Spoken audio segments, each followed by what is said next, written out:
Bueno, yo voy a falar un poquillín sobre provincialidad y nacionalidad, así como que supone eso a la hora de redefinir el territorio asturiano con los procesos de modernización que se dan en el entamo del siglo XIX, por un lado, y por otro lado, el replanteamiento que se da a partir de los años 70 del siglo XX de la cuestión de las llendes de Asturias, una vez que entama el movimiento de concebable. Bueno, podríamos pasar horas dedicando sobre lo que ye y lo que no ye una nacionalidad, una nación. Bueno, así que para evitar meternos en excesivos alderiques, podríamos decir que una nación supone, entre otras cuestiones, un sujeto político, político con una soberanía y una capacidad para autogestionarse a sí mismo, mientras que la provincia podría ser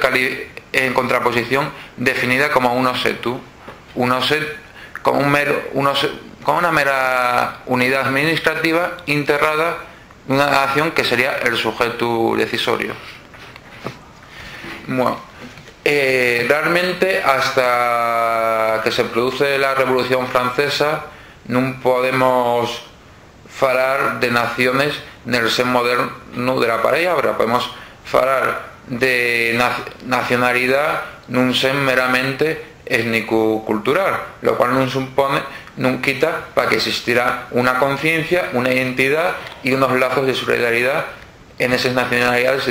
de base étnico-cultural, así como en más de una ocasión instituciones de autogobierno político propias, así como un derecho también propio. Bueno, y precisamente en el marco de lo que hoy nomamos como guerra de independencia, cuando entama el proceso de construcción nacional españolista, pues mientras la mayor parte del territorio hispánico los partidos guerrilleros luchaban contra las tropas napoleónicas en nombre de diferentes lealtades que tenían que ver fundamentalmente con la corona, con diversas tradiciones de tipo yocar. Mismamente en el caso asturiano, ahí tenemos el proceso soberanista que se da en mayo de 1808, cuando la Junta General del Principado, en ausencia del rey, declarase soberana, afirmándole sus características como representante,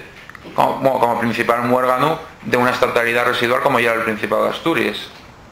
Bueno, pues mientras se da toda esta serie de dinámicas, curiosamente, unos notables que de una representatividad en más de un caso y cuestionable, inician un proceso constituyente en la ciudad de Cádiz, en el cual se van a plasmar precisamente parte de las ideas de la revolución que se producen de la Revolución Francesa, ideas que suponen una redefinición totalmente radical del marco hispánico, pues va a suponer el paso del paradigma de las Españas históricas a un nuevo paradigma, el paradigma de la nación española. Mientras hasta entonces lo que llamaban de aquellas las Españas y eran concebidas únicamente como una monarquía federativa constituida fundamentalmente en base a la unión dinástica de diferentes reinos, principados y señoríos, los cuales tenían en común la figura del rey, que no era rey de España, sino rey de Castilla, rey de Aragón, conde de Barcelona, etcétera, etcétera, y más allá de lo que suponía esa unión dinástica en cuanto a un mismo jefe del Estado y evidentemente una misma política exterior, pues cada una de estas entidades tenía pues una estatalidad propia, unas instituciones de autogobierno propias y una personalidad jurídica totalmente definida y extremada de sus vecinos. El nuevo paradigma que va a ser el que se va a entamar a plasmar a partir de las Cortes de Cádiz, lo que propone es un Estado nacional en el sen contemporáneo, un Estado además de carácter ferramente centrariego, el cual convertirá las viejas comunidades históricas en meras provincias que ya no tienen ningún tipo de sustantibilidad política propia. Sí, y todo este proceso lo hace siguiendo el ejemplo de los departamentos franceses, porque cuando la antigua monarquía francesa se reestructura a la elaboración de las unidades administrativas y políticas que eran los departamentos, tampoco tuvieron en cuenta ningún tipo de realidad histórica o cultural. Ahí tenemos todavía güey a los nacionalistas vascos de Iparralde pidiendo que el territorio vasco integrado en el Estado francés tenga un departamento propio, que no esté diluido dentro del departamento de los Pirineos Occidentales. O tenemos a los nacionalistas bretones que reivindican que la unificación de los departamentos bretones, por poner dos casos. Lo mismo que pasó a Asturias, evidentemente. Bueno, y no deja tampoco no deja de ser bastante significativo que sea precisamente la primera persona que utilice el título de rey de España, José Bonaparte, que como todos sabemos, el hermano de Napoleón Bonaparte, y bueno, y precisamente él quien utiliza ese título, que a veces pensamos que tiene mayor antigüedad, pero no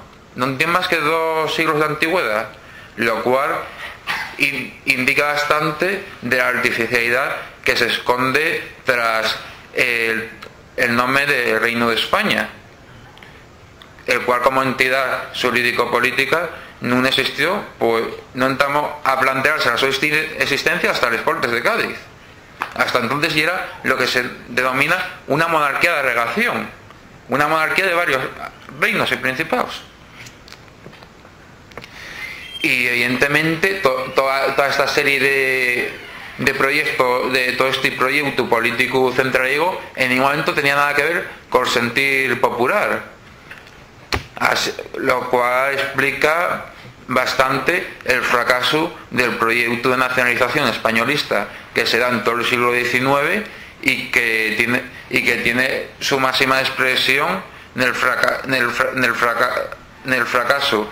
a la hora tanto de algamar un mercado nacional propiamente dicho, como a la de algamar un consenso entre todas las poblaciones del Estado sobre que ya era la identidad española o hispánica. Fracaso del cual se ven claramente los furacos ya sin llegar a pasar un siglo, en el momento en que gran parte de la población no se integra